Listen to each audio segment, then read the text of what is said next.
السلام علیکم ورحمۃ اللہ وبرکاتہ۔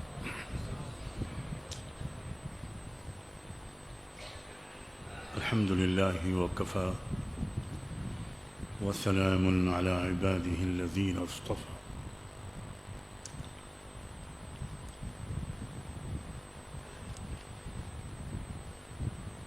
جن شورۂ شعراء کی جن آیتوں کی تلاوت اس وقت کی گئی ہے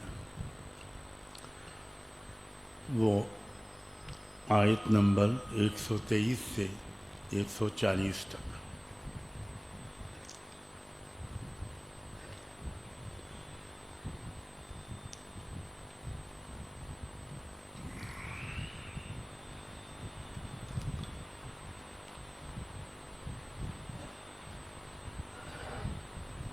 جیسے کہ کل بھی میں نے کہا تھا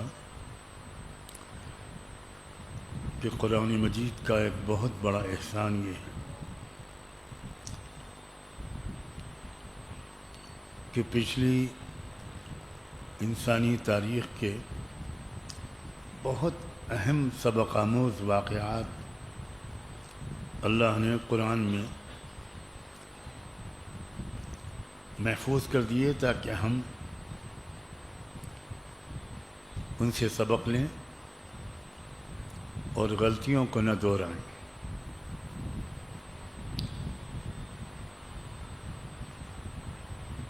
سورہ شعراء میں پہلے حضرت موسیٰ علیہ السلام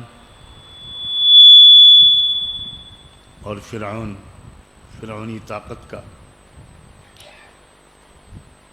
اچھا خاصا تفصیلی حال اور اس کا انجام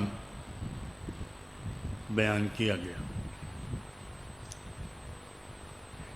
اس کے بعد حضرت ابراہیم علیہ السلام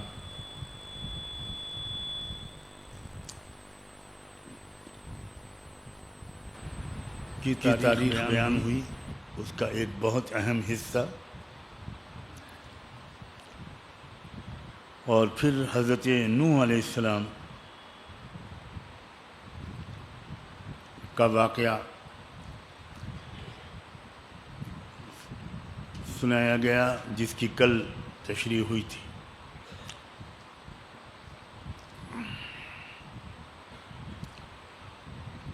حضرت نوح علیہ السلام و حضرت موسیٰ علیہ السلام کے دونوں کے درمیان بہت سے اور انبیاء علیہ السلام بھی آئے۔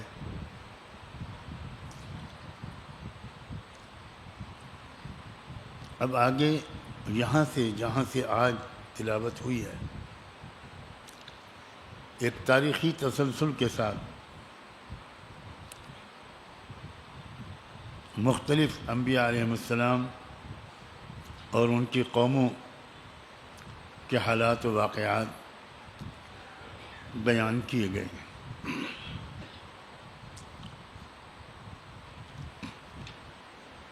قوم عاد کا تذکرہ ہے ان آیتوں میں جن کی تلاوت ہوئی۔ کذبت عاد المرسلین، قوم عاد نے بھی نبیوں و پیغمبروں کو جھٹلایا۔ یہ بات کل بھی آ چکی ہے، اس کو ذہن میں رکھیے گا کہ ایک نبی کا جھٹلانا دراصل سارے پیغمبروں کا جھٹلانا ہوتا ہے۔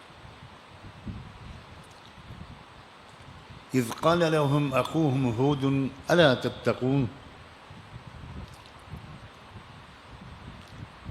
قوم عاد کے بھائی ان کے پیغمبر حضرت ہود علیہ السلام نے جب اپنی قوم کو سمجھایا تھا، الا تتقون،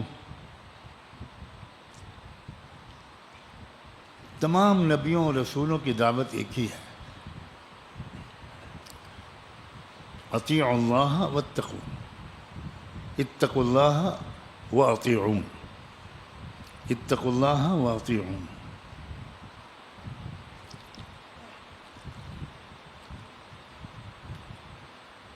حضرت ہود علیہ السلام نے بھی اپنی قوم سے یہی کہا تھا کہ بھائی شرک سے، برے کاموں سے اپنے کو روک لو، میں سمجھا رہا ہوں، تمہارا خیر خواہ ہوں۔ انی لکم رسول امین، میں اللہ کا بھیجا ہوا ایک معتبر، سچا، ایماندار، دیانتدار نمائندہ اور پیغمبر۔ فاتقوا اللہ واطیعون، اس لیے میری بات مان لو، اللہ کے عذاب سے بچنے والے راستے پر چلو اور میرا کہنا مانو۔ پوری شریعت ان دو لفظوں میں آ گئی، اتقوا اللہ واطیعوا، اللہ کا خوف، پکڑ کا ڈر، احتیاط والی زندگی اور نبی کا کہنا ماننا۔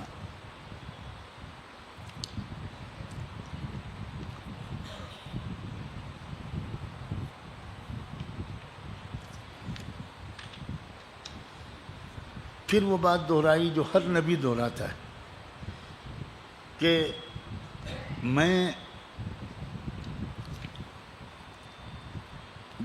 جو تم کو سمجھا رہا ہوں، اتنی محنت و جد و جہد کر رہا ہوں، اس کے بدلے میں تم سے کوئی اجرت یا صلہ نہیں مانگتا، صلہ تو مجھ کو میرا رب دے گا۔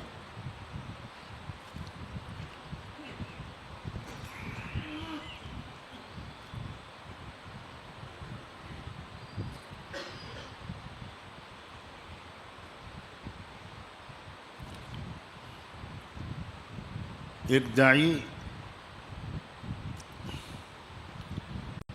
اور ایک خادم دین کو اسی طرح بالکل بے نیاز ہونا چاہیے. زبان سے تو دور کی بات ہے، دل میں بھی یہ امید، یہ خیال نہ ہو کہ میری دینی خدمات کی قدر کی جائے گی اور اس کے بدلے مجھے کچھ مادی نفع ہوگا.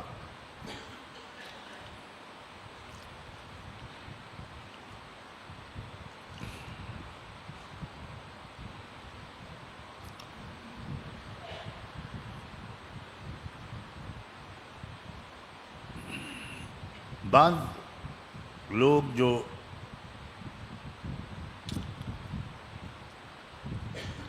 اپنی مختلف دینی مشغولیتوں کی وجہ سے غالباً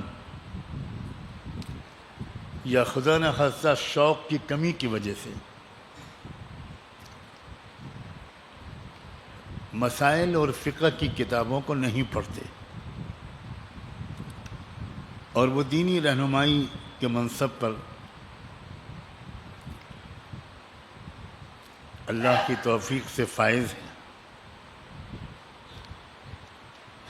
وہ کبھی کبھی ان آیات سے کچھ ایسا مطلب سمجھتے ہیں اور ان کی باتوں سے کچھ اس طرح کی بات نکلتی ہے کہ یہ جو مدارس میں پڑھانے والے اساتذہ ہیں ان کو تنخواہیں نہیں لینی چاہیے. یہ جو مساجد میں امامت کی خدمت کرنے والے حضرات ہیں ان کو بھی بالکل کوئی تنخواہ نہیں لینی چاہیے. دینی خدمت کے بدلے کوئی تنخواہ لینا بالکل حرام ہے. اس طرح کی باتیں بعض پرجوش لوگ کرتے ہیں. یہ اس کے پیچھے جذبہ اچھا ہو سکتا ہے لیکن علم کی بہت کمی ہے.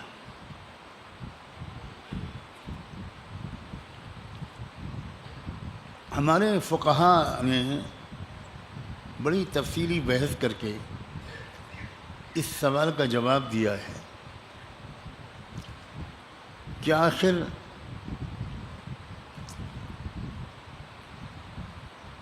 مدارس میں خدمت کرنے والے لاکھوں علماء، لاکھوں سے بھی زیادہ ائمہ، مؤذنین،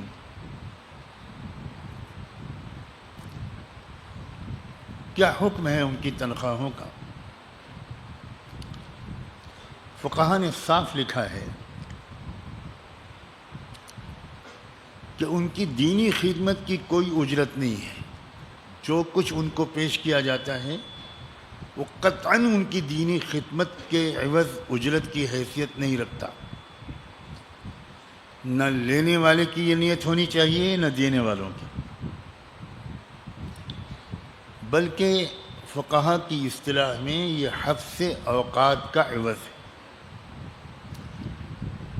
یعنی چونکہ وہ اب ایک ذمہ داری بہت بڑی نبھا رہے ہیں، قرآن و حدیث کے علوم پڑھا رہے ہیں، علماء تیار کر رہے ہیں، دین کے محافظ، خادم اور داعی تیار کر رہے ہیں، قرآن کی تفسیر کرنے والے افراد تیار کر رہے ہیں، تو ان کی پوری مشغولیت اس میں ہے تو وہ اپنا اور کوئی کام نہیں کر سکتے. کوئی کاروبار اور کوئی کام، مشغولیت ان کی ہو ہی نہیں سکتی. تو چونکہ ان کے پورے اوقات مصروف کر دیے ہم نے، تو ان اوقات کی مصروفیت کی وجہ سے ضرور ان کو ان کی خدمت کا کچھ ہدیہ پیش کرنا چاہیے اور ضرور ان کو قبول کرنا چاہیے. یہ اس کے بالکل خلاف نہیں ہے. آخر رسول اللہ صلی اللہ علیہ وسلم نے اپنے زمانے میں اور پھر خلفائے راشدین نے تو اپنے طویل دور میں پورے عالم اسلام میں علماء بھیجے، صحابہ بھیجے، گورنر بنائے، امیر مقرر کیے، ان سب کی تنخواہیں بیت المال سے جاتی تھی۔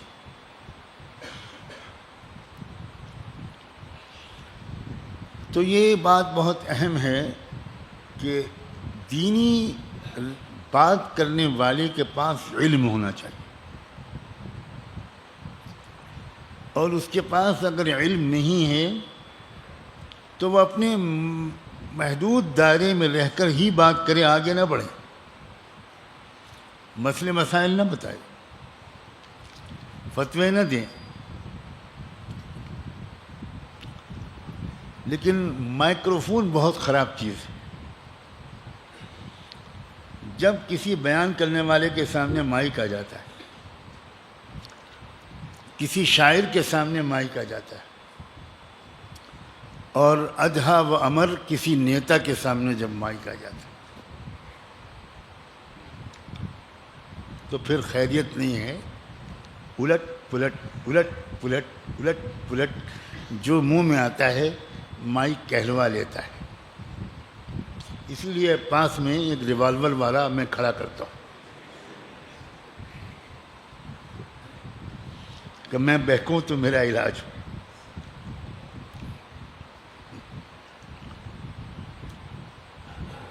تبلیغ کے ساتھیوں کو خاص طور پر اس کا خیال کرنا چاہیے۔ ہر آدمی 1.5 گھنٹے 2 گھنٹے کا بیان کرے گا تو اس میں 350 غلطیاں ضرور کرے گا۔ وہ سیدھی سادھی 6 نمبر بیان کرے، چاہے 15 منٹ 20 منٹ بیان کرے۔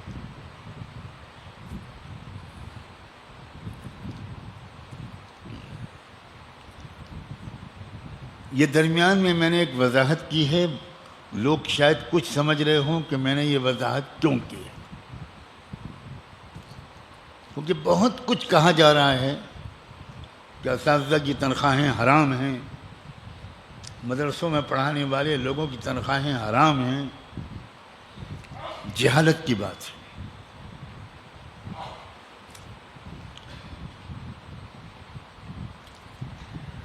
اب حضرت ہود علیہ السلام نے اپنی قوم سے جو باتیں کہی ہیں، ذرا غور کیجئے، غور سے سنیے گا۔ کن خرابیوں پر انگلی رکھی ہے؟ اتبنون بکل ریع آیۃ تعبثون،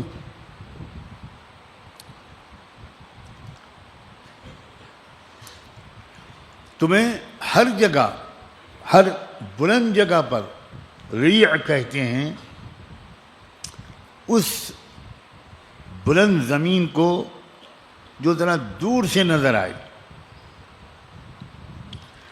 تمہیں ہر طرح سے اونچے ٹیلے پر، اونچی زمین پر کوٹھیاں، بنگلے، اپنے محلات بنانے کی تم کو بیماری لگ گئی، اور وہ تمہاری ضرورت کے لیے نہیں ہے، تعبثون، صرف نمائش کے لیے، اپنی دولت مندی کے اظہار کے لیے۔ جب انسانی تمدن بگڑتا ہے، جب ماحول بگڑتا ہے، جب فیشن بگڑتا ہے، تو ایک زبردست بیماری، کچھ بیماریاں مالداروں کے اندر پیدا ہوتی ہیں۔ ان کو اپنی دولت مندی کے اظہار کا جنون ہوتا ہے، شوق نہیں ہوتا، جنون ہوتا ہے۔ اور اس جنون کو وہ جنون جو ظاہر ہوتا ہے، وہ کس طرح ظاہر ہوتا ہے؟ بلڈنگیں، عمارتیں، کوٹھیاں، بنگلے، ریسورٹ اور کیا کیا بنوانے میں استعمال ہوتا ہے۔ کیا بہترین تشخیص ہے، اور وہ اللہ کے نبی تھے، وہ تشخیص نہیں کریں گے تو کون کرے گا؟ ایک بگڑے ہوئے تمدن کی کیا کیا علامتیں ہیں، کیا بیماریاں پیدا ہوتی ہیں۔ اتبنون بکل ریع آیۃ تعبثون.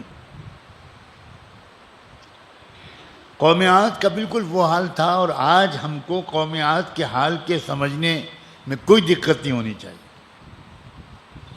آج کے بگڑے ہوئے تمدن کا بالکل یہی حال ہے،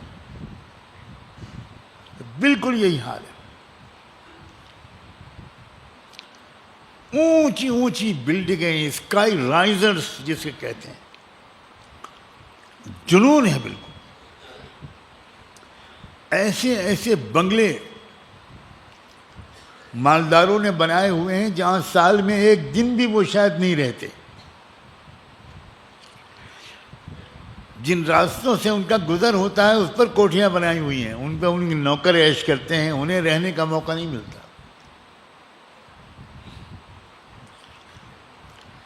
ایسی ایسی بلڈنگیں بنائی ہوئی ہیں جس کی چھت پر ان کا ہیلی کاپٹر اترتا ہے.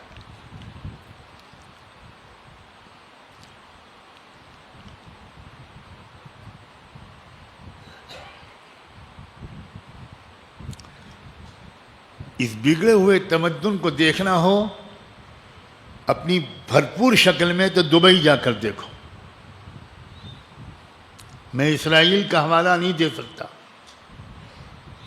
اس بگڑے ہوئے تمدن کو دیکھنا ہو تو سعودی عرب جا کر دیکھو، ابو ظبی جا کر دیکھو.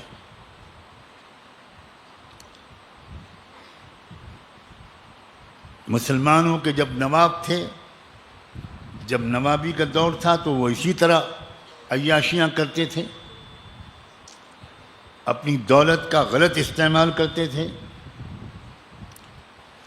ان نوابوں اور مسلمان راجوں مہاراجوں نے مستقبل کو دیکھ کر اپنی دولت کا صحیح خرچ نہیں کیا، اور اکثر ہندو راجوں و مہاراجوں نے بہت پہلے سے دیکھ کر کالجز قائم کیے، اسکول کو جال پھیلائے. ہمارے ملک کی ہندو اسٹیٹس میں ایک بڑی اسٹیٹ تھی ادے پور راجستھان میں، ایک بڑی اسٹیٹ تھی گوالیر، مہاراجہ سندھیا کی اسٹیٹ. آپ کوئی عیاشی کا بڑے محلات 2-4 سے زیادہ وہاں نہیں دیکھیں گے. انہوں نے پہلے سے محسوس کیا کہ ملک آزاد ہوگا تو ہمیں اپنی قوم کی تعلیم کے لیے پیسے کو لگانا چاہیے. مسلمان نوابوں کو بالکل یہ توفیق نہیں ملی، قطعاً یہ توفیق نہیں ملی. چاہے حیدرآباد کی ریاست ہو، چاہے بھوپال کی ریاست ہو، چاہے رامپور کی ریاست ہو. افسوس یہ مسلمان کہلانے والی قوم کا یہ حال ہے. اتبنون بکل ریع آیۃ تعبثون وتتخذون مصانع لعلکم تخلدون.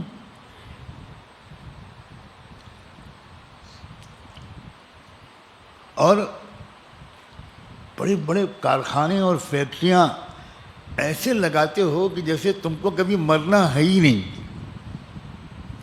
ہمیشہ تم کو اس دنیا میں جینا ہے.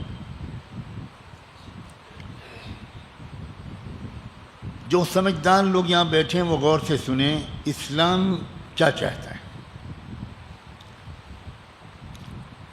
اسلام چاہتا ہے کہ جو پیسہ تمہارے پاس ہو اس کو بڑی سمجھداری کے ساتھ انویسٹ کرو، ایسی جگہ لگاؤ جس سے دنیا میں بھی تم کو، تمہاری نسلوں کو اور غریبوں کو فائدہ پہنچے، اور آخرت میں بھی تم کو فائدہ پہنچے. سلیقے سے پیسے کو خرچ کرو. اسلام پیسہ کمانے کو منع نہیں کرتا. اسلام صرف یہ بات کہتا ہے صحیح طریقے سے پیسہ کماؤ اور بہت سمجھداری کے ساتھ اس پیسے کو خرچ کرو، عیاشیوں پر نہیں. جو بگڑا ہوا تمدن ہوتا ہے وہ کمالیات اور تعیشات پر پیسہ خرچ کرتا ہے، ضرورات اور حاجیات پر نہیں کرتا۔ ذرا ثقیل لفظ ہے یہ، میں جانتا ہوں کہ تعیشات کا لفظ آج پہلی اور آخری بار سنا ہوگا، نہ آج سے پہلے کبھی سنا ہوگا، نہ انشاءاللہ آئندہ کبھی آپ اتنا بھاری لفظ سنیں گے۔ جے ہو راشٹر بھاشا کی، ستیاناش کر دیا، اور حاجیات اور ضروریات یہ بھی سر سے 15 میٹر اوپر سے گزرا ہوگا۔ چھوڑیے، اوپر مت دیکھیے، آپ ان الفاظ کی بلندی تک نہیں پہنچ پائیں گے۔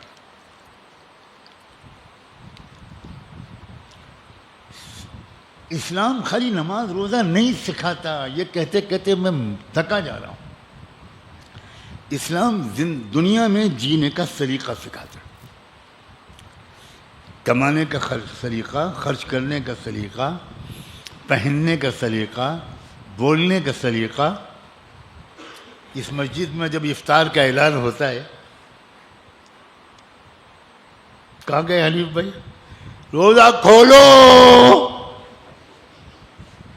ہمارے بچے ڈر کے مارے کمرہ دروازہ بند کر لیتے، روزہ کھولو، ایسا لگتا ہے کہ ڈنڈ۔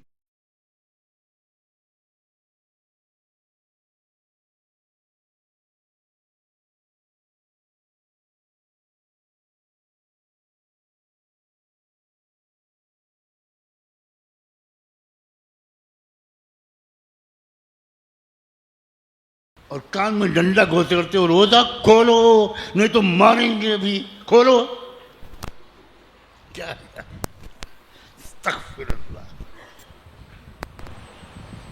اسلام آپ ہنسیے مت، اسلام سکھاتا ہے سلیقہ،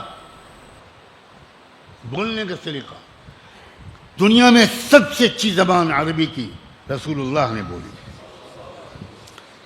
پوری عربی تاریخ میں کسی شاعر، کسی ادیب، کسی مقرر، کسی بہترین عربی لٹریچر کے ماہر نے اتنی بہترین اعلیٰ درجے کی زبان نہیں بولی جتنی رحمت دو عالم صلی اللہ علیہ وسلم۔ زبان اچھی بولنا یہ بھی سنت ہے، یہ بھی شریعت کا حکم ہے۔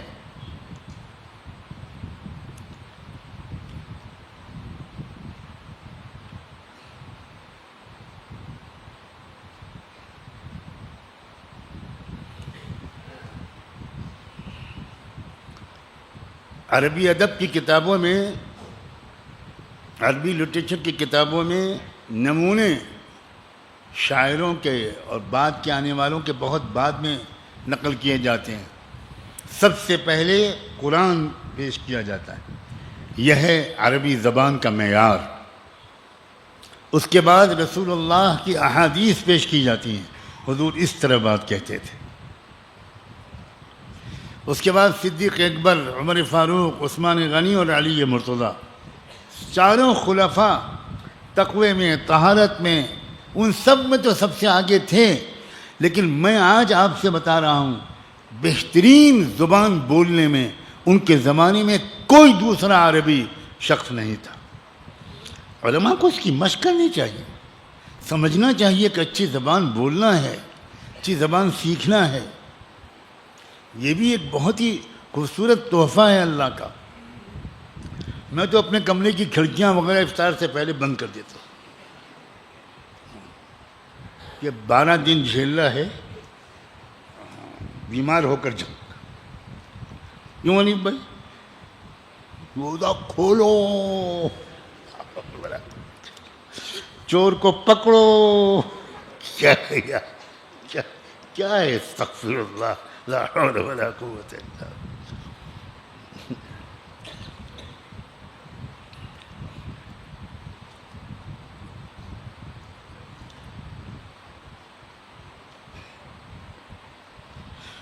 اللہ اکبر. معاشرہ ایک معتدل زندگی کا سلیقہ سیکھے. اسلام کے مقاصد میں یہ بھی ہے. فضول خرچی بھی نہ ہو، کنجوسی بھی نہ ہو.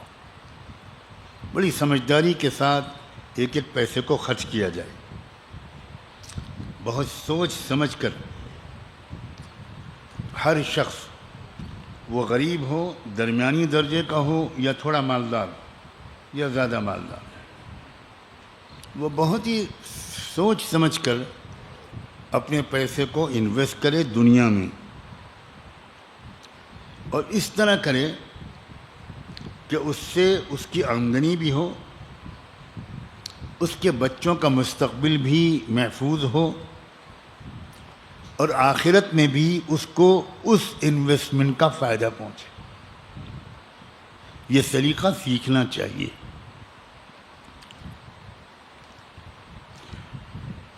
جب کوئی قوم عیاش ہوتی ہے، اللہ تللے اللہ کے دیے ہوئے مال کو اڑاتی ہے، بہت غلط طریقے پر اپنے پیسے کو خرچ کرتی ہے. اسی لیے حضرت ہود نے اس بیماری پر انگلی رکھی اور فرمایا وَإِذَا بَطَشْتُمْ بَطَشْتُمْ جَبَّارِينَ. ایک اور تمہارے اندر خرابی ہے. تم بڑے طاقتور ہو گئے ہو، سرمایہ دار ہو گئے ہو، بہت مضبوط قوم ہو گئے ہو. جب تم کسی کو پکڑتے ہو، کسی قوم پر حملہ کرتے ہو، تو بے پناہ ظلم کرتے ہو، بے پناہ ظلم کرتے ہو.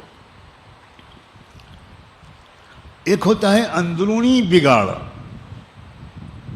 وہ تو ہے جو پہلے انہوں نے جس پر انگلی رکھی، أَتَبْنُونَ بِكُلِّ رِيعٍ آيَةً تَعْبَثُونَ. مال کو غلط خرچ کرنا، اونچی اونچی بلڈنگیں بنانا، شان و شوکت کا مظاہرہ. اور ایک ہے بیرونی جارحیت. کس قدر ظلم کرتے ہو تم دنیا کی قوموں پر. تمہارا جی چاہتا ہے کہ ساری قومیں تمہارے پیروں تلے رہیں، تمہاری غلام رہیں، تمہارے تابع رہیں.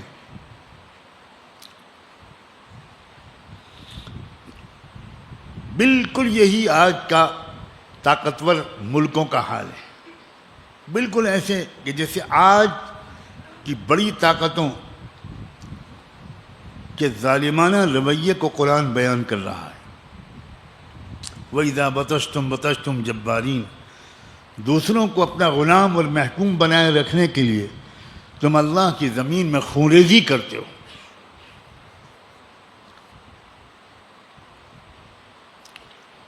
نام لینے کی کوئی ضرورت نہیں ہے.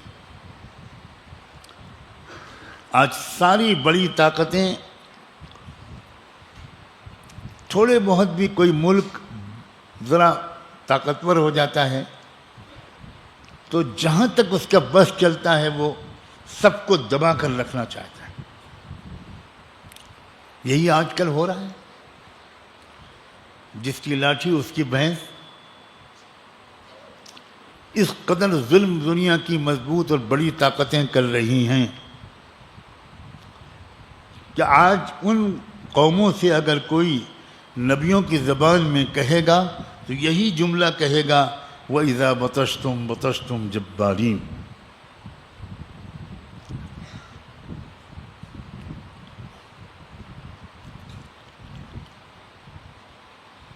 فَاتَّقُوا اللَّهَ وَأَطِيعُونِ. اللہ سے ڈرتے رہو. ایک وقت آئے گا کہ اللہ تعالیٰ پھر تمہاری رسی کھینچے گا. میں تمہارا خیر خواہ ہوں. تم کو بربادی سے، ہلاکت سے، اللہ کی سزا اور پکڑ سے بچانا چاہتا ہوں. میرا کہنا مان لو، تمہارا ہی بھلا ہوگا. وَاتَّقُوا الَّذِي أَمَدَّكُمْ بِمَا تَعْلَمُونَ. یہ جو تم کو مال ملا ہے، اولاد ملی ہے، چشمے ملے ہیں پانی کے، باغات ملے ہیں، اور نہ جانے کیا کیا ملا ہے، اتنا سرمایہ، اتنا مال، یہ جس رب نے دیا ہے، جس اللہ نے دیا ہے، اس اللہ کے خوف کے ساتھ، اس کی اطاعت کے ساتھ، اس کے تقوی کے ساتھ جیو۔ یہ نعمتیں جس نے دی ہیں اس لیے نہیں دی ہیں کہ تم ایک ظالم، سرکش،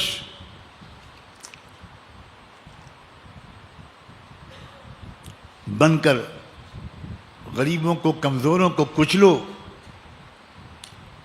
بلکہ اس لیے دیے ہیں کہ تم شکر گزار بن کر زندگی گزارو، فرما بردار بن کر زندگی گزارو۔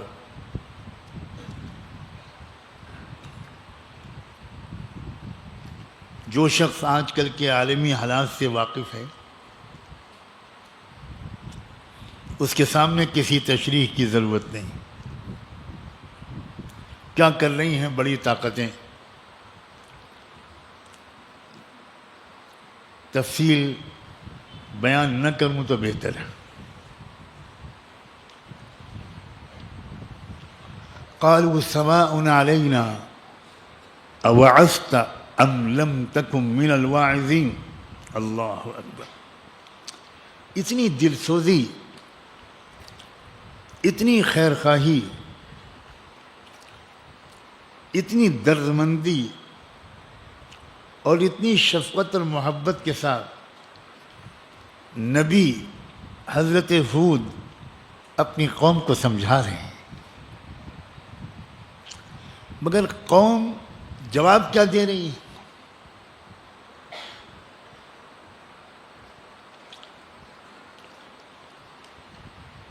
ہمیں نصیحت کرو یا نہ کرو، سمجھاؤ یا نہ سمجھاؤ، سواء علینا، ہم پر کوئی فرق نہیں پڑے گا، ہم اپنی روش پر قائم رہیں گے۔ اللہ اکبر! جب غرور اور تکبر، مال کا، اقتدار کا، طاقت کا کسی کے سر میں سما جاتا ہے تو اسے کسی کی نصیحت اچھی نہیں لگتی، برا مانتا ہے۔ صاف لفظوں میں، بڑے بے ڈھنگے لفظوں میں اس شفیق نبی حضرت ہود کی شفقت اور نصیحت کا جواب کیا دے رہے ہیں؟ کرتے رہو تم نصیحت، بولتے رہو، ہم پر کوئی فرق نہیں پڑے گا، ہم اپنے رویے کو بدلنے والے نہیں ہیں۔ ان ھذا الا خلق الاولین، یہ ہمیشہ سے کچھ نہ کچھ نصیحت کرنے والے رہے ہیں، اور وہ ڈراتے رہے ہیں لوگوں کو کہ اگر نہیں مانو گے، اپنے طرز عمل کو نہیں بدلو گے، اپنی زندگی کے ڈھنگ کو نہیں بدلو گے تو اللہ کی پکڑ آئے گی تم پر۔ کبھی عذاب نہیں آیا، وما نحن بمعذبین، اور سنو ہم پر بھی کبھی عذاب نہیں آئے گا، یہ بلا وجہ کی باتیں تم کرتے ہو۔ اللہ تعالیٰ حفاظت میں رکھے، جب انسان ایک نشے میں ہوتا ہے نا تو اس کی سمجھ میں کچھ نہیں آتا،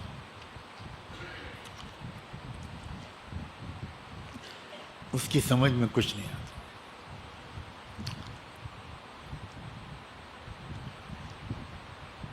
یہ باتیں مختلف قوموں نے اپنے نبیوں سے کہی ہیں، اور آج بھی دنیا کی متکبر قومیں زبان حال سے اور زبان قال سے یہی کہتی ہیں، لقد وعدنا هذا نحن وآباؤنا من قبل ان هذا الا اساطیر الاولین۔ ارے ہمارے آبا و اجداد کو بھی یہی سب کہا جاتا رہا، ہوتا کچھ نہیں ہے۔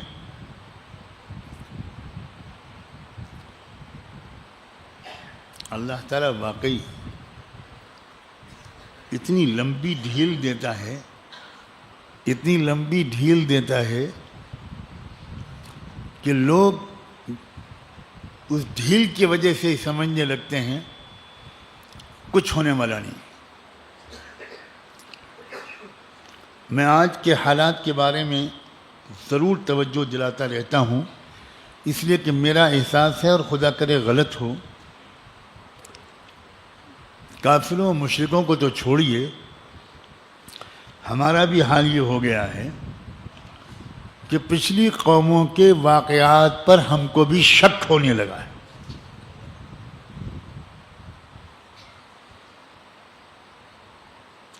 کوئی ڈر نہیں پیدا ہوتا ہمارے اندر. فرعون کا انجام سن کر، قوم نوح کا انجام سن کر، قوم عاد کا انجام سن کر، قوم سمود کا انجام سن کر نہیں ڈر پیدا.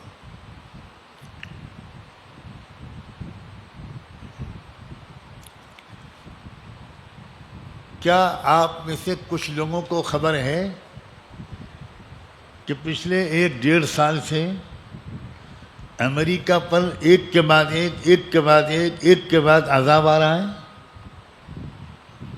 کچھ لوگوں کو خبر ہے یا سب لوگ آسمان میں ہی قیام فرماتے ہیں؟ کیوں تھوڑی دیر کے لیے آتی زمین پر افطار کرنے پھر واپس. کوئی صاحب اتفاق سے یہاں زمین پر رہنے والے بیٹھے ہوں تو وہ بتائیں کہ آپ کو پتہ ہے کہ امریکہ پر کیا عذاب آ رہا ہے؟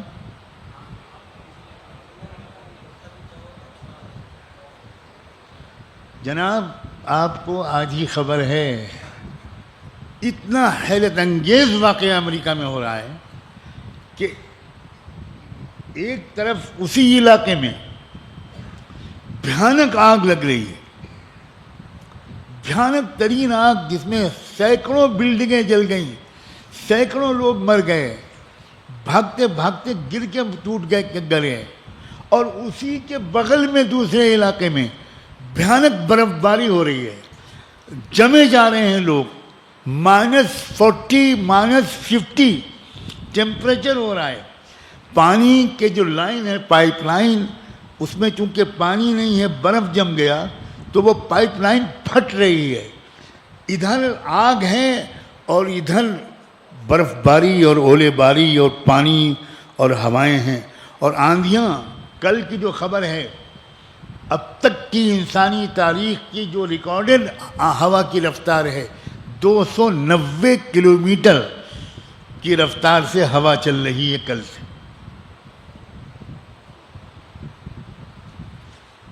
یہ عذاب نہیں ہے تو کیا ہے؟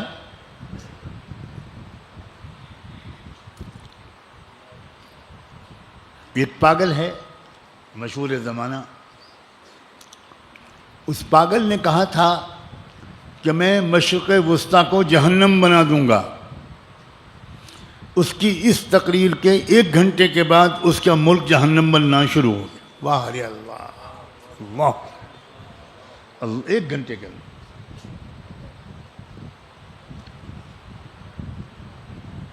اور اسی لیے میں بہت پر امید ہوں. یہ تو میں نہیں کہہ سکتا کہ میرے سامنے میری امیدیں پوری ہوں گی یا میرے قبر میں جانے کے بعد امید پوری ہوگی. تمنا تو میری اب یہ ہونے لگی ہے کہ اللہ تھوڑی مہلت اور دے دیجیے. میں اس سے پہلے زیادہ زندگی کی دعا نہیں مانگتا تھا، یہ میں بالکل سچی بات کہہ رہا ہوں، بالکل نہیں مانگتا تھا. لیکن اب میں زبان سے کم اور دل سے زیادہ یہ مانگ رہا ہوں کہ اللہ، جب اتنے دن آپ نے زندہ رکھا ہے تو 3-4 سال جو باقی ہیں، امریکہ اور اسرائیل کا وہ انجام جو فرعون کا ہوا، جو قارون اور حامان کا ہوا، جو قوم عاد اور قوم سمود اور قوم صالح کا ہوا، اے اللہ اپنی آنکھوں سے دکھا دیجیے گا، تب اٹھائیے گا. اس سے زیادہ دیر نہیں. وَيَشْفِ صُدُورَ قَوْمٍ مُؤْمِنِينَ. ہمیں یہ دعا مانگنے کا حق تو اللہ نے دیا ہے، کیونکہ اللہ تعالیٰ یہ کہہ رہا ہے کہ تھوڑا انتظار کرو، میں تمہارے دشمنوں پر ایسی سزا بھیجوں گا کہ تمہارا دل ٹھنڈا ہو جائے گا، تمہارا دل ٹھنڈا ہو جائے گا. اللہم اشف صدورنا یا رب.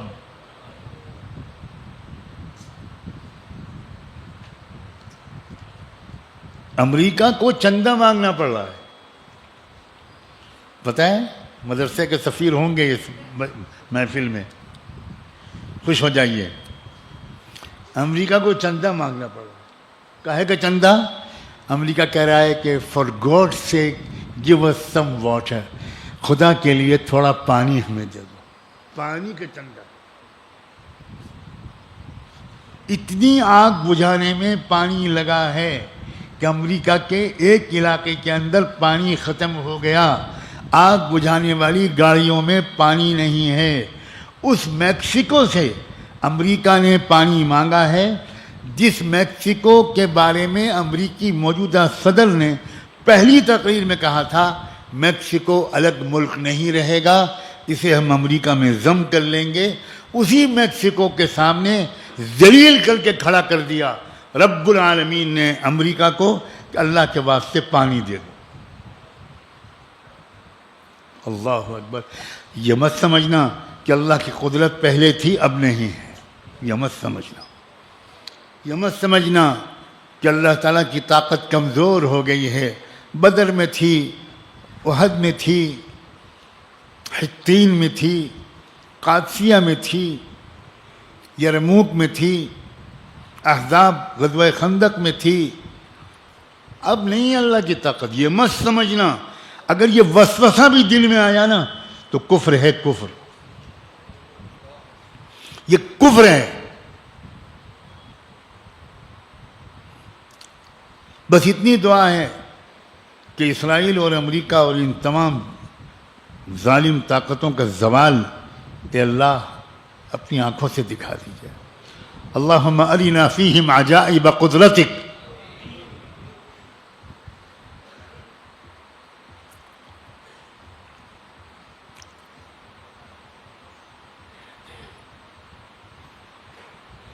اللہ اکبر.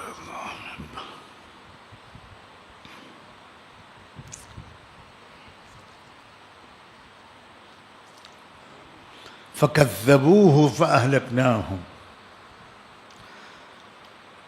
اللہ تعالیٰ نے تھوڑی سی رداعت سنائی کس طرح حضرت ہود نے اپنی سرکش قوم کو سمجھایا, دولت کے نشے میں چور اپنی قوم کو سمجھایا, سال ہاں سال سمجھایا, لمبی مدت تک سمجھاتے رہے.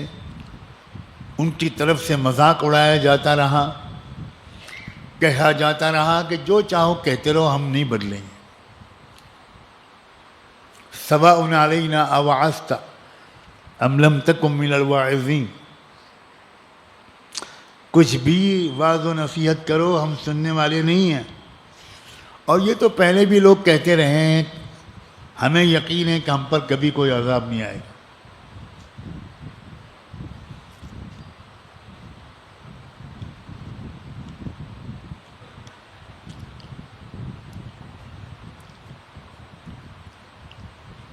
اللہ اکبر. آپ کو مجھ کو کچھ ترقی ملے تو اپنی دل دماغ اور زبان کو سنبھال کر رکھیے گا, کچھ بڑا بول زبان سے نہ نکلے.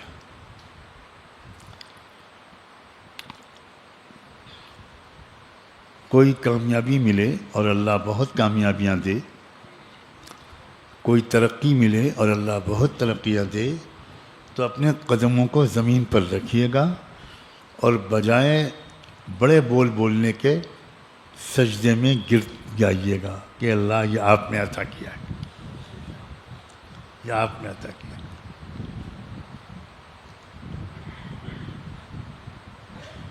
الحمدللہ سجدے میں گرنے کے منظر اللہ تعالیٰ آج کل دکھا رہے ہیں. خوب دکھا رہے ہیں, خوب دکھا رہے ہیں. جب شام کے جیالے ادلب سے چلے، شام کے شہر ادلب سے حمص، حما اور حلب،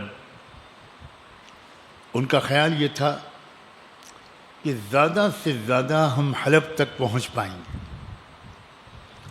سیریا کے کیپٹل دمشق تک ہم نہیں پہنچ پائیں گے، اس میں ہم کو کچھ وقت لگے گا، یہ ان کا خیال تھا، کیونکہ دمشق کیپٹل ہے اور وہ ظالم فوج خون کی ندیاں بہا دے گی لیکن دمشق میں گھسنے نہیں دے گی۔ لیکن عجیب قدرت اللہ کی نظر آئی، ناقابل تصور، دنیا کی کسی بڑی سے بڑی طاقت کو، بڑی سے بڑی انٹیلیجنس ایجنسی کو اس کی بھنک بھی نہیں تھی کہ یہ ہونے والا ہے۔ اور ہوا کیا؟ جب وہ اللہ کے نیک بندے، پاک دامن نوجوان، ایسے پاک دامن نوجوان شاید زندگی میں ایک بار بھی ان سے بد نظری کا گناہ نہیں ہوا۔ میں گیا ہوں دمشق، میں شام میں گھوما ہوں، حلب بھی گیا ہوں، حما بھی گیا ہوں، حمص بھی گیا ہوں، دمشق میں تو کافی دن رہا۔ میں واقعی دیکھتا تھا، ایک طرف مغرب زدہ ننگے لڑکے اور لڑکیاں، ان کی بھی کوئی کمی نہیں تھی، اور ایک طرف اسی گندے ماحول میں 15 سال، 16 سال، 17، 18 سال کے نوجوان بچے ایسے متقی کہ ان کے پاؤں دھو کر پینے کا دل چاہے، ایسے تقوی کا نور ان کے چہرے، ان کی پیشانی سے پھوٹتا ہوا۔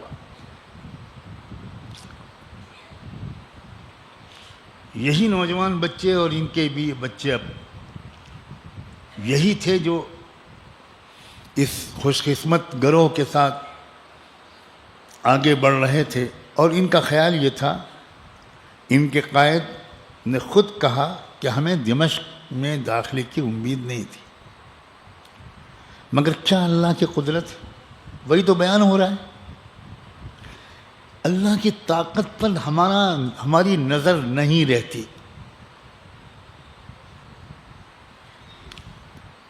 پورے راستے میں فوجیوں نے ہتھیار ڈال کر بھاگنا شروع کر دیا اور کہا کہ ہم آپ سے مقابلہ نہیں کریں۔ ان کو خیال تھا کہ دمشق میں ہم اس طرح داخل نہیں ہو پائیں گے،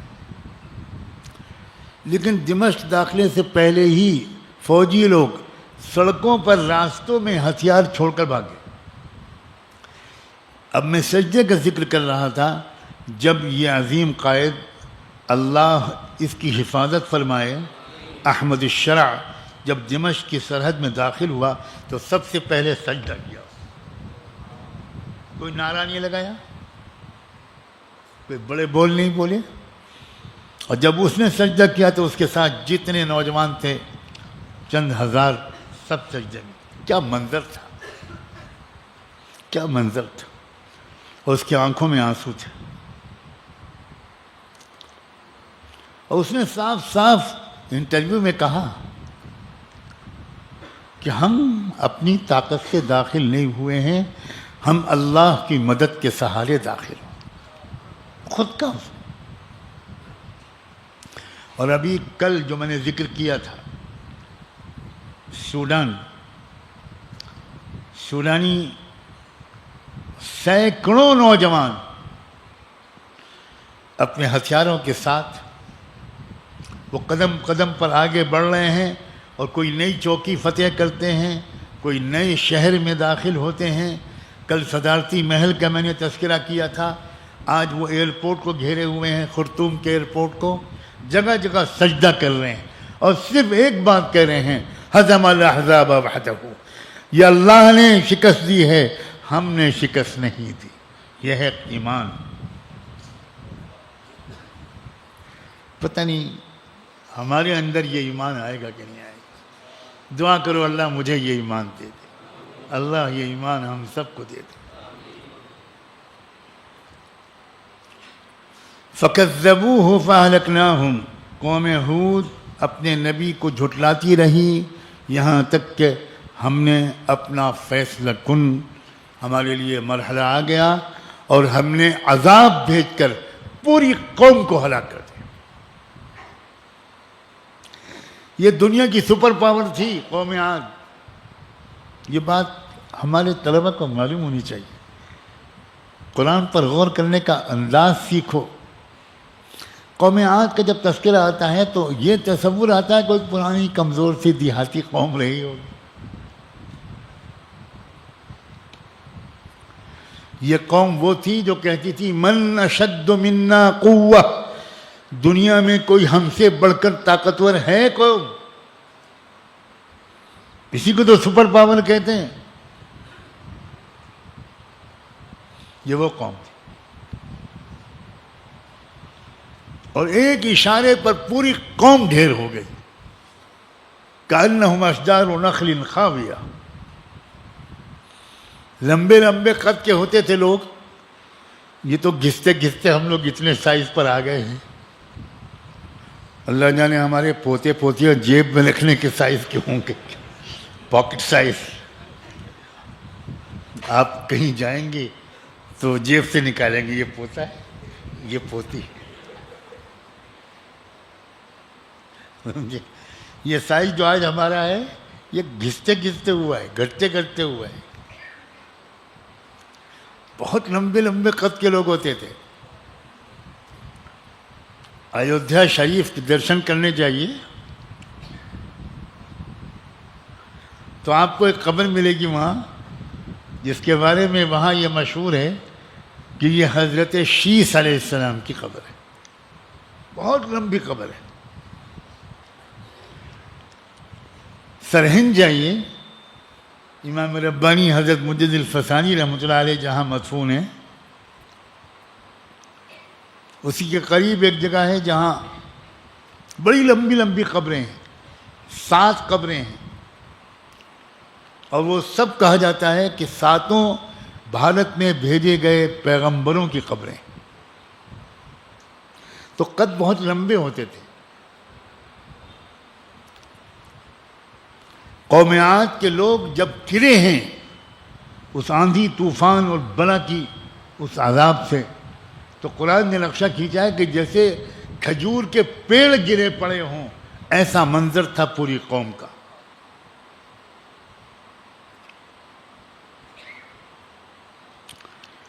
ان فی ذلک لآیہ وما کان اکثرهم مؤمنین وان ربک لہو العزیز الرحیم۔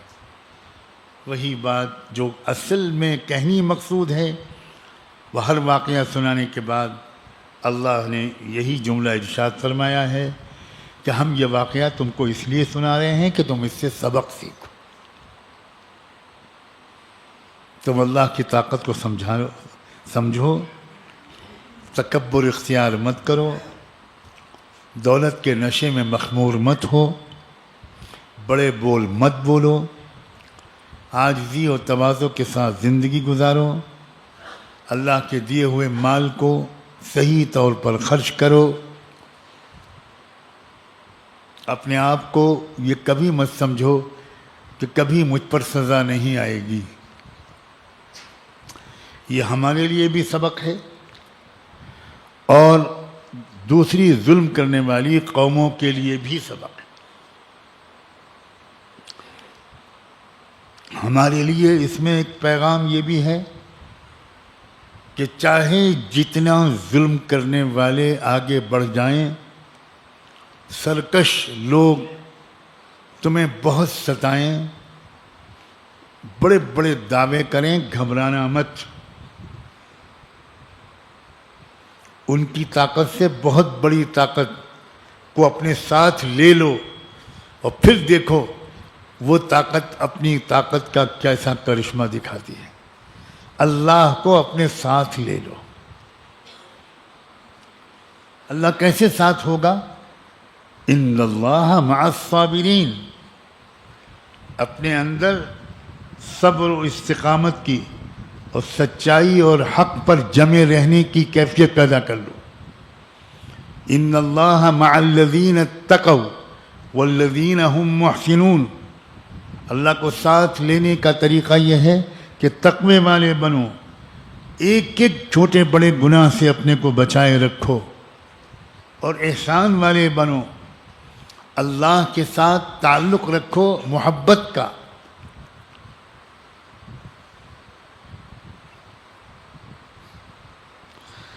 کیونکہ اگر تم اللہ کو نہیں دیکھ پا رہے ہو تو اللہ تو تم کو دیکھ رہا ہے۔ خالی اس کا عادت ڈال لو یہ سوچنے کی کہ اللہ مجھے دیکھ رہا۔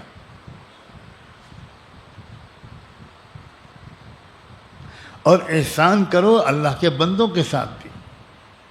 ان اللہ یأمر بالعدل والاحسان،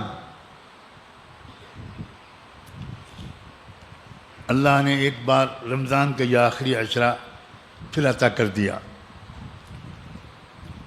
نہیں معلوم آئندہ عشرہ یہ نصیب ہوگا کہ نہیں۔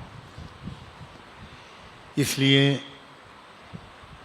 ان دنوں اور راتوں کو اللہ کے بندوں ذرا بہتر طریقے پر استعمال کر لو۔ شیطان نے ایک عجیب رواج ڈال دیا ہے کہ آخری عشرہ شروع ہوتا ہے تو ہمارا ذہن مردوں اور عورتوں کا عید کی تیاری کی طرف چلا جاتا ہے۔ یہ عجیب رواج ہے۔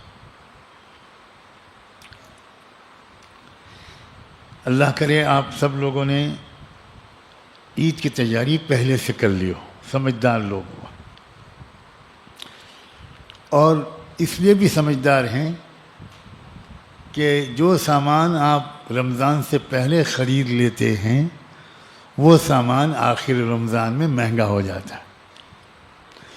اگر یہی زبان آپ سمجھتے ہیں تو میں بھی یہی زبان بولتا ہوں، کیونکہ مسئلہ اس کا ہے نا۔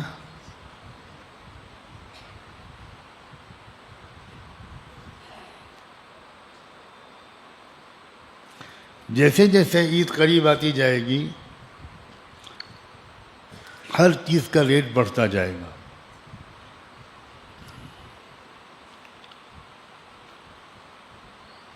یہ دن اور راتیں بہت قیمتی ہیں، یہاں تک کہ ہمارے علماء نے لکھ دیا ہے، مجھ جیسے کم ہمت کے لیے بڑا سہارا ہے کہ اگر تم ان 10 راتوں میں زیادہ راتوں کو جاگ نہ سکو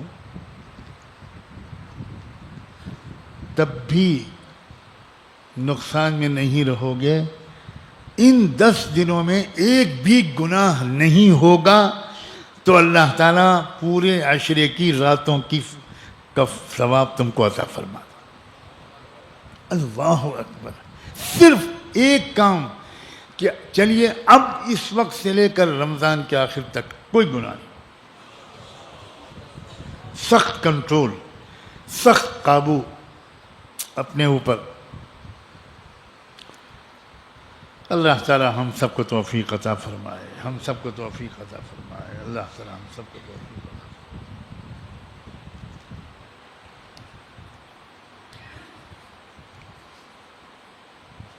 کیا روز اعلان کروائیں گے آپ حضرت قبلہ؟ خود تو بیٹھے رہتے اٹھاٹ سے۔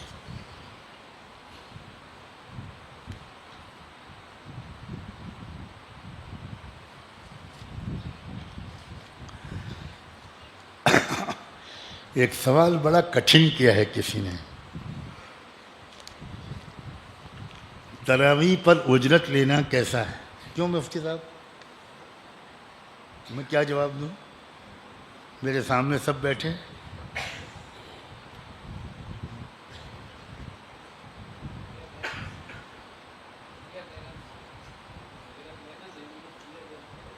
یہ دیکھو، دیکھا ہم نے مولویوں کی چالاکی۔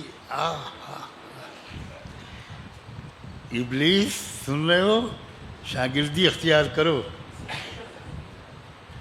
تم بھی اتنے ہوشیار نہیں ہو۔ مفتی صاحب فرما رہے ہیں، میں نہیں کہہ رہا ہوں اجرت لینا صحیح نہیں ہے، ہدیہ لینا صحیح۔ واہ واہ، شاباش. جتنے یہ تراویح پڑھانے والے سنیں گے ان کے لیے ان کے دل سے دعا نکلے گی. میرے لیے نہیں، مفتی سلیمان صاحب کی، یہ ان کا فتویٰ ہے. اب یہ جانیں فتویٰ صحیح ہے کہ غلط.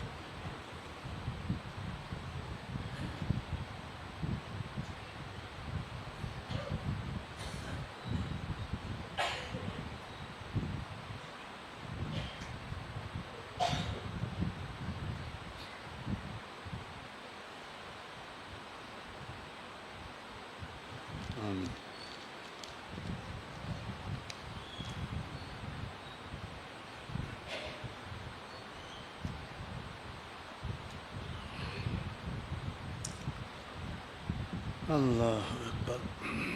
کسی نے انگریزی میں ایک سوال لکھ کے بھیجا ہے، مطلب اس کا یہ ہے کہ وہ پوچھنا چاہتے ہیں کہ درود کیا چیز ہے اور درود کے معنی کیا ہیں. درود فارسی کا لفظ ہے، وہاں سے اردو میں آیا ہے. عربی میں تو الصلاۃ علی النبی کا لفظ بولا ہے. قرآن میں جو حکم ہے درود پڑھنے کا، اس میں ارشاد ہے یا ایھا الذین آمنوا صلوا علیہ وسلموا تسلیما. تو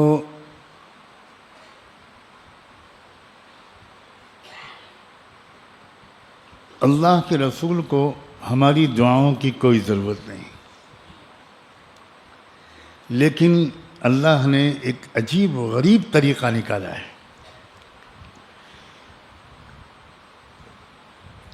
جب آپ نماز پڑھتے ہیں اور تشہد میں بیٹھتے ہیں، خاص طور پر آخری قعدے میں، تو آپ پہلے کیا پڑھتے ہیں؟ التحیات للہ والصلوات. یہ تحیات کیا ہیں؟ یہ آپ اللہ کے دربار میں سلام عرض کرتے ہیں، اللہ کو آپ سلام کرتے ہیں. اللہ اکبر. جب رحمت دو عالم صلی اللہ علیہ وآلہ وسلم معراج کے سفر میں گئے تھے تو اس وقت آپ ایک فکر میں تھے کہ اللہ کے سامنے جب حاضری ہوگی تو میں اللہ کو کیسے سلام کروں گا، کیونکہ سلام تو دعا ہے اور اللہ کو تو کوئی دعا دے نہیں سکتا. تو اللہ نے اپنے نبی کی رہنمائی فرمائی اور التحیات پوری کی پوری حضرت جبریل نے حضور کو سنائی کہ یہ الفاظ ہیں، جب آپ اللہ کے سامنے جائیے گا تو یہ کہیے گا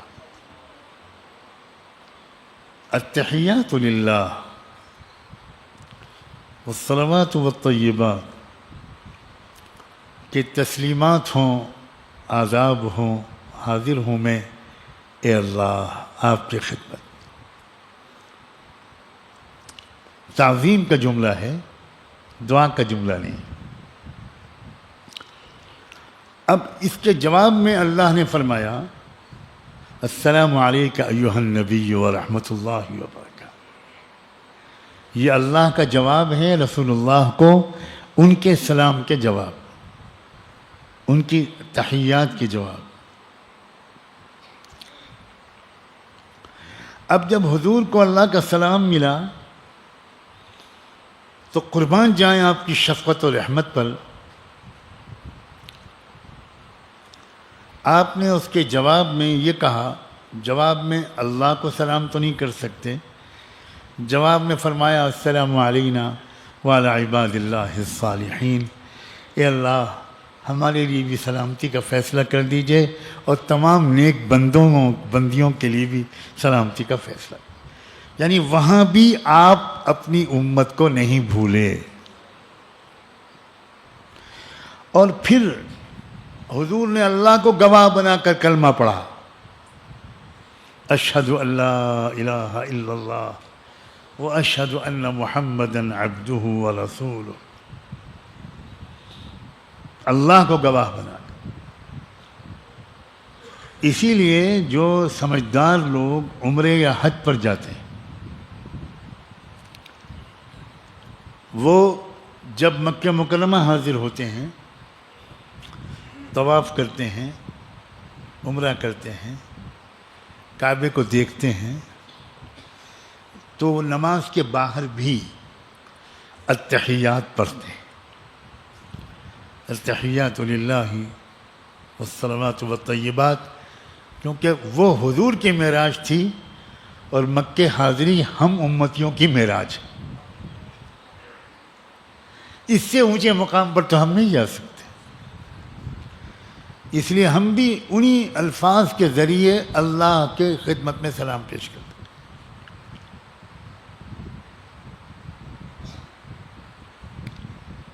اور اللہ کو گواہ بنا کر ہم کلمہ پڑھتے ہیں، اشہد ان لا الہ الا اللہ واشہد ان محمدا عبدہ ورسولہ۔ یا اللہ، اس مقام پر میں کلمہ پڑھ رہا ہوں۔ اسی طرح جب وہ مدینہ حاضر ہوتے ہیں،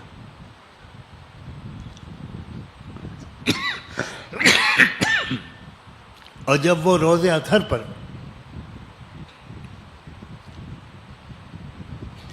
اللہ کے رسول کی خدمت میں سلام عرض کرتے ہیں،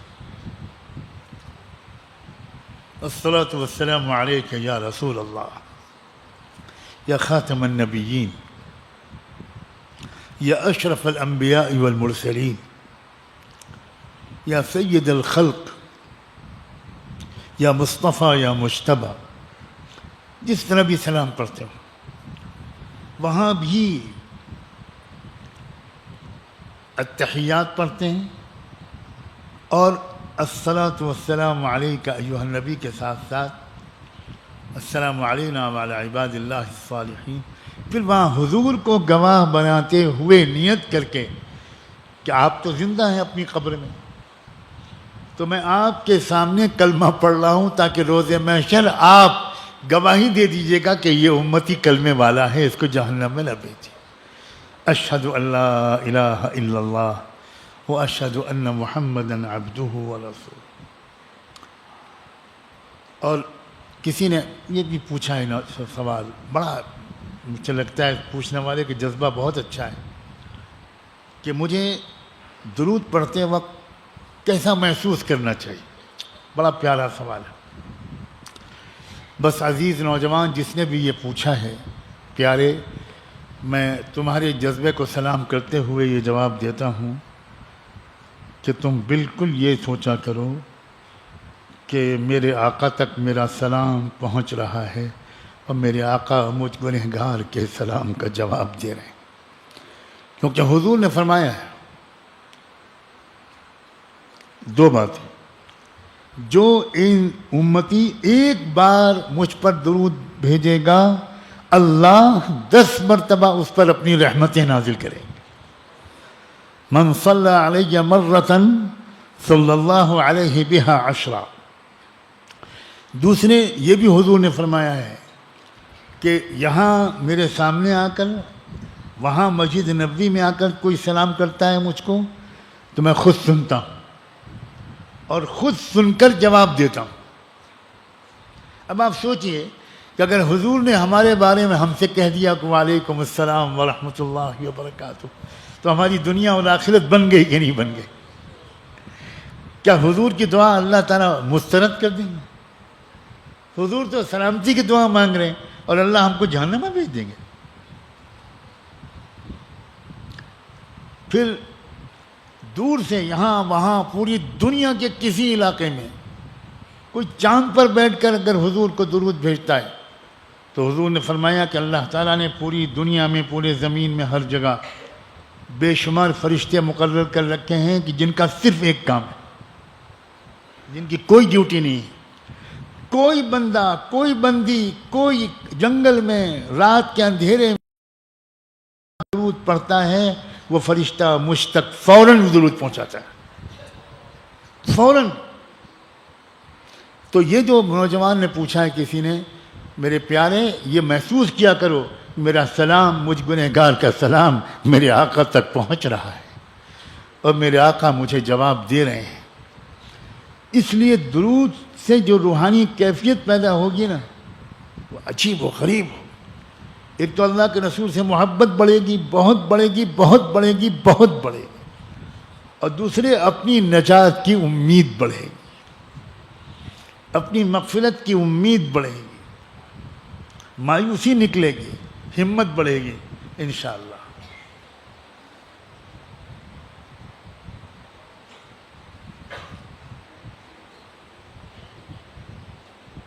مولانا سجود صاحب ناراض ہو جائیں۔ ہاں، ایک صاحب ہیں بزرگ مولانا سجود العزیز، چھپے بیٹھے ہیں، وہ روز مجھے ایک تعویذ پہنچا دیتے ہیں کہ یہ اعلان کر دیجیے، اور مجھے کوئی فیس نہیں دیتے، فی سبیل اللہ مجھ سے مزدوری لیتے ہیں۔ چلو، فرما رہے ہیں الفرقان کا تازہ شمارہ موجود ہے، اللہم حل بلغت، اور اس شمارے میں عظیم فلسطینی مجاہد ابو خالد الضیف کی زندگی پر اور عالم اسلام کے موجودہ حالات پر بہترین مواد ہے۔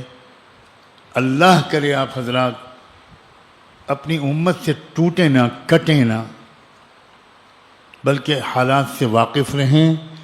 مجھے اس بات کا بہت دکھ ہے کہ ایک زمانے میں ہم ہندوستانی مسلمان اپنے اسلامی وطن سے پوری طرح جڑے ہوئے تھے، لیکن بڑی زبردست سازشوں کے تحت ہم کو کاٹ دیا گیا۔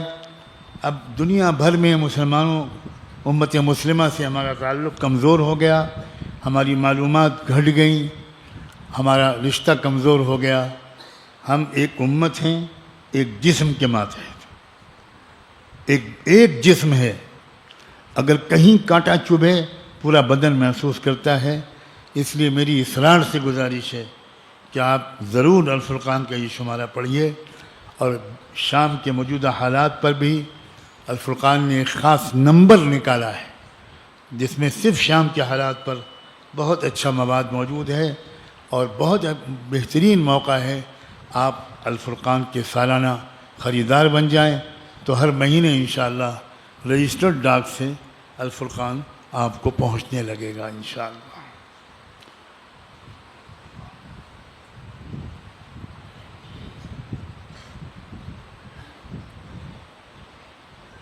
دعا فرمائیے۔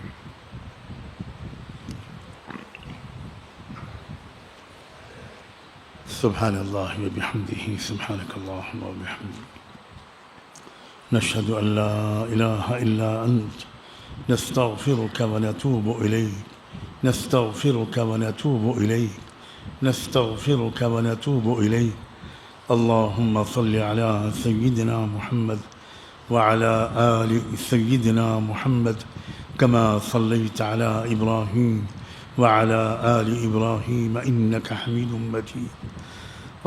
ربنا ظلمنا أنفسنا وإن لم تغفر لنا وترحمنا لنكونن من الخاسرين۔ ربنا لا تؤاخذنا إن نسينا أو أخطأنا، ربنا ولا تحمل علينا إصرا كما حملته على الذين من قبلنا، ربنا ولا تحملنا ما لا طاقة لنا به، واعف عنا واغفر لنا وارحمنا، أنت مولانا، أنت مولانا، أنت مولانا، أنت حبيبنا، أنت ربنا، أنت ملكنا، أنت ملكنا، أنت خالقنا، أنت رازقنا، أنت رازقنا، بيدك الخير، إنك على كل شيء قدير۔ وانصرنا على القوم الكافرين، وانصرنا على القوم الكافرين، وانصرنا على القوم الظالمين، وانصرنا على القوم الظالمين، وانصرنا على القوم المكذبين، وانصرنا على القوم المكذبين۔ اے اللہ ہم سب کو اے اللہ ویسا بنا دیجئے جیسا آپ ہم کو دیکھنا چاہتے ہیں۔ اے اللہ ہمیں ایمانی قوت عطا فرما، تقوی نصیب فرما، اے اللہ تقوی نصیب فرما، اے اللہ بہادری نصیب فرما، سمجھداری نصیب فرما، پاک دامنی نصیب فرما، برائیوں سے ہماری حفاظت فرما، اے اللہ برائیوں سے ہماری حفاظت فرما، اے اللہ گناہوں سے روک لینے کی استعداد ہمارے اندر پیدا فرما، گناہوں سے اپنے کو روک لینے کی استعداد ہمارے اندر پیدا فرما، اے اللہ اے اللہ اے اللہ اپنے کرم سے ہماری اس حاضری کو قبول فرما، اعتکاف کرنے والوں کے اعتکاف کو قبول فرما، قرآن سنانے والوں کے سنانے کو قبول فرما، قرآن سننے والوں کے سننے کو قبول فرما، اے اللہ بہت امید کے ساتھ حاضر ہوئے ہیں، مان جائیے اللہ، ہمیں اپنا بنا لیجئے، ہمیں اپنا بنا لیجئے، ہمیں اپنا بنا لیجئے، اے اللہ ہمیں اپنا بنا لیجئے، اے اللہ ہمیں اپنا بنا لیجئے، اے اللہ ہمیں متقی بنا دیجئے، ہمیں پرہیزگار بنا دیجئے، ہمیں گناہوں سے بچا لیجئے، اے اللہ ہر قسم کے گناہوں سے بچا لیجئے، اے اللہ یہ راتیں بڑی قیمتی ہیں، یہ دن بڑے قیمتی ہیں، ایک ایک لمحے کی قدر کی توفیق عطا فرما، ایک ایک لمحے کی قدر کی توفیق عطا فرما، اے اللہ اے اللہ اے اللہ آپ تو بھیجتے ہی رمضان اس لیے ہے کہ مجھے معاف کرنا ہے اپنے بندوں اور بندیوں کو، رحمت کا عشرہ بھیجا، مغفرت کا عشرہ بھیجا، اب آخری عشرہ ہے دوزخ کی آگ سے آزادی کا، اے اللہ ہم میں سے ہر ایک کو جہنم سے نکال لیجئے، ہمیں آزاد کر دیجئے، آزاد کر دیجئے، آزاد کر دیجئے، اے اللہ ہم یہاں کی دھوپ برداشت نہیں کر سکتے، جہنم کی سزا کیسے برداشت کریں گے، جہنم کی آگ کیسے برداشت کریں گے، قبر کا عذاب کیسے سہیں گے، اے اللہ روز محشر کتنی گرمی ہوگی، اے اللہ اس دن آپ کے بہت سے خوش نصیب بندے اور بندیاں آپ کے عرش کے سائے میں ہوں گے، آپ کے محبوب صلی اللہ علیہ وسلم کے پاس ہوں گے، فی مقعد صدق عند ملیک مقتدر، اور حضور ان کو جام پلا رہے ہوں گے، اے اللہ ڈر لگتا ہے مانگتے ہوئے، مگر آپ کی محبت اور شفقت کے بھروسے مانگتے ہیں، ہمیں بھی ان خوش نصیب بندوں میں شامل فرما لیں، ہمیں بھی ان خوش نصیب بندوں میں شامل فرما جو عرش کے سائے میں ہوں، جو آپ کے محبوب کے قدموں میں ہوں، جن کو آپ کے محبوب کے ہاتھ سے اے اللہ جام کوثر ملے، اور جو آپ کی شفاعت کے حقدار بنے، حضور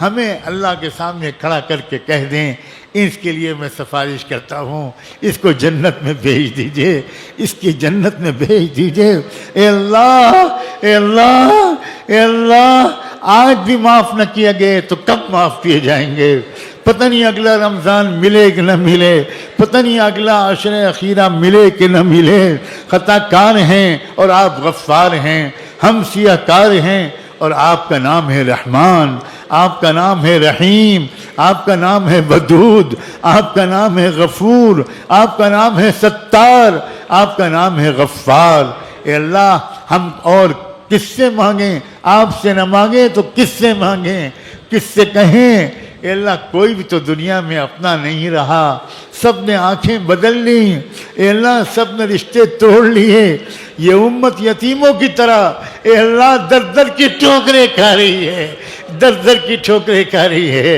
اے اللہ امت جس کی امت ہے اس کے نام کا واسطہ، اس کی نسبت کا واسطہ، اے اللہ ان کا دل دکھے گا، ان کا دل دکھے گا روز محشر، اپنی امتیوں کو جہنم کی طرف گھسیٹتے ہوئے لے جاتے ہوئے، اور آج بھی دنیا میں امت کی جو پٹائی ہو رہی ہے، اس کی جو خبریں آپ کو پہنچتی ہوں گی، اس سے آپ کا دل دکھتا ہوگا، اے اللہ زندگی میں ابو جہل اور ابو لہب نے دکھ پہنچائے، اب کیا آپ کو اب ہماری طرف سے دکھ پہنچے گا، اے اللہ اے اللہ اے اللہ اس محرومی سے بچا لیجئے، اس ذلت سے بچا لیجئے، اس سزا سے بچا لیجئے، اس پستی سے بچا لیجئے، ذکر عطا فرما، علم عطا فرما، قرآن کا ذوق نصیب فرما، قرآن کا شوق نصیب فرما، قرآن کی سمجھ نصیب فرما، قرآن سے محبت نصیب فرما، قرآن کا ادب نصیب فرما، قرآن کا عشق نصیب فرما، قرآن سے لگاؤ نصیب فرما، اور اے اللہ جتنا مجمع یہاں مقامی آتا ہے ایک ایک آنے والے کے ایک ایک قدم کو قبول فرما۔ اے اللہ یہ بھائی دن میں جاب کرتے ہیں، کاروبار کرتے ہیں، تھک جاتے ہیں، مگر اے اللہ یہ علامت ہے اس بات کی کہ ان کے دل میں آپ کی محبت ہے، آپ کا خوف ہے۔